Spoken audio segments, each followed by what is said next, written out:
War Patrols, created by William Schmaltz. Copyright 2025. All rights reserved. This episode of War Patrols is sponsored by Flag Up Mailbox, located in Ironwood, Michigan. USS Harder, SS-257. Report of 5th War Patrol, Part 2. 2100. Surfaced. The destroyer patrol was 10 miles to southward, headed north at 15 knots with 2 engines on a battery charge, kept our radar purposely trained away from the destroyers, and utilized all lookouts to watch for night flyers. Moon was full and brilliant. The navigator attempted to again fix our position with star sights, but the horizon was hazy and unreliable. 2200. Radar contact on small object dead ahead at 1,500 yards. It was sighted immediately from the bridge, and at first believed to be a small boat. At 1,200 yards, it was discovered to be a low pinnacle sticking straight up out of the sea, with white foam breaking around it. Ordered full right rudder, hard right rudder, and came within 400 yards of grounding on this pinnacle as we reversed course. Special credit is due to Wilbur Lee Clark, radio technician, for his alert watchstanding, which undoubtedly prevented a grounding which might well have been disastrous. Headed to the eastward, while navigator again took star sights and checked our position. Radar made contact on Sibutu Island. Light and correct position was established. June 9th. Bridge lookout sighted float plane coming in fast.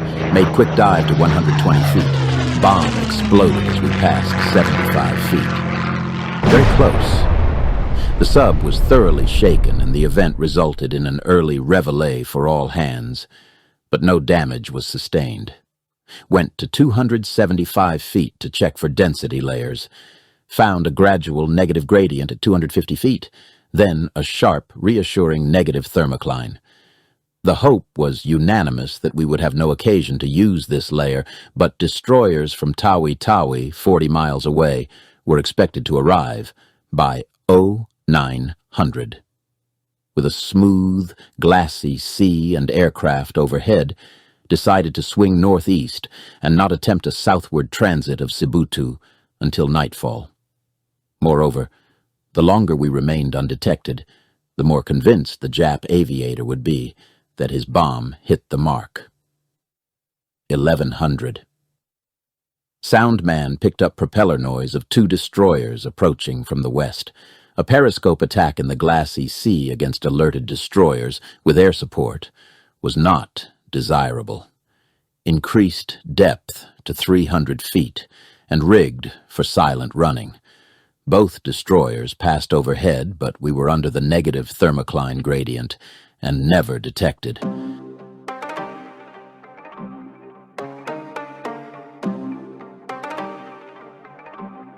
Returned to periscope depth and found the sea surface sufficiently ruffled to justify a periscope attack. Headed for northern entrance of Sibutu Passage with the Jap fleet base at Tawi, just 6 miles away. Trouble was expected here, and it was found. Sighted a destroyer dead ahead. Radar contacted almost the same time at range of 13,000 yards. 2100. Sighted another destroyer. They were in line and patrolling the Narrows on north-south, zigzag courses. Sounded battle stations, submerged to radar depth, and commenced the attack. The nearest destroyer, now at a range of 8,000 yards, was chosen as the first target. At 3,000 yards, both destroyers zigged, and the picture became just what the doctor ordered for the Harder. At a range of 1,000 yards on the nearest target, both destroyers were overlapping. Gyros at 0, torpedoes set for 6 feet. Commenced firing the bow tubes. Number 1 passed ahead of the first destroyer. Number 2 struck it near the bow. Number 3 hit just under the destroyer's bridge, and number 4 passed astern. The sub was swung hard, right to avoid hitting the first destroyer, and fire was withheld on remaining tubes until a new setup could be put into the TDC for an attack on the second destroyer. About 30 seconds after turning, the second destroyer came into view, just astern of what was left of the first one, then burning furiously. Just then, number 4 torpedo, which had passed astern of the first target, hit the second destroyer. No more torpedoes were needed for either. Meanwhile, a heavy explosion, believed to be the boiler on the first destroyer, went off, and the sub, then about 400 yards away, was heeled over by the concussion. At almost the same time, a blinding explosion took place on the second destroyer, probably his ammunition going off. It took a quick nosedive. When last observed, the tail of the second destroyer was straight in the air, and the first destroyer had disappeared.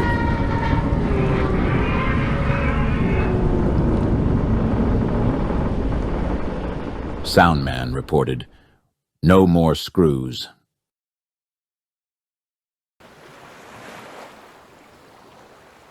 21:30. Surfaced to allow crew members to see the damage and to make a rapid shift to a quiet neighborhood. We came up just 2,000 yards from the attack. Neither destroyer remained, but a large cloud of steam and heavy vapor hung over the spot where the first destroyer had been, and a lighted buoy burned over the spot where the second ship had gone down. Radar searched through the entire sector and verified. No ships remaining. Cleared the area at full speed before the expected night flyers could arrive. Our battery charge had never been completed, and anxious hours tomorrow might be avoided by a few extra amp hours tonight. 2300.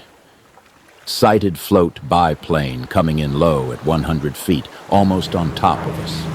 He sighted us just as the rudder was shifted hard left. He whizzed by the starboard beam at a range of about 100 yards. Harder submerged to 150 feet. First aerial bomb. Not close. Second aerial bomb. Damned close. Increased depth to 200 feet. Soundman detected approaching ship. Rigged for silent running and went to 300 feet. Remained deep for remainder of night to rest a very weary crew.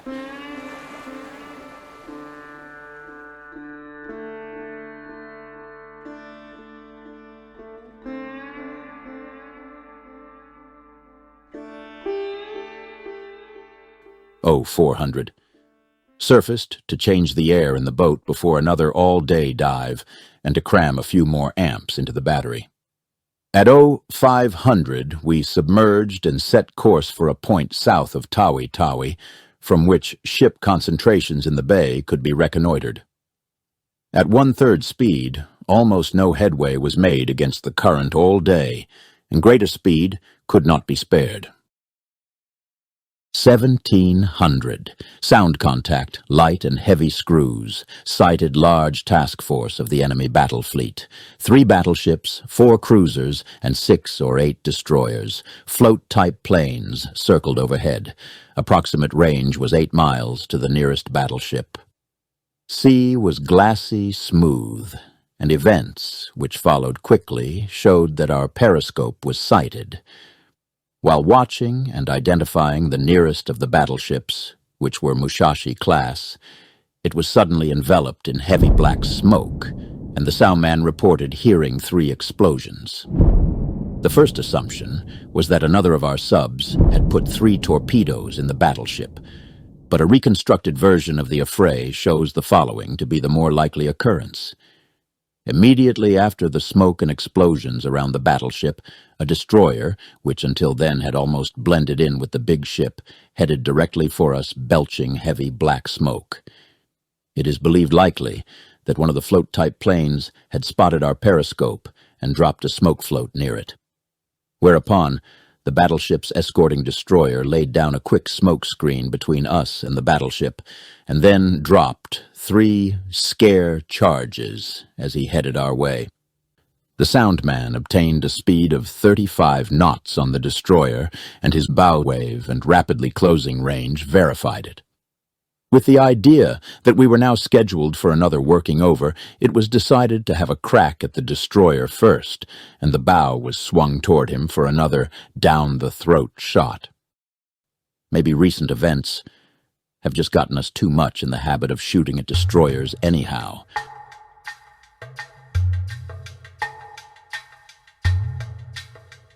The destroyer was Echo ranging right on us, steadily.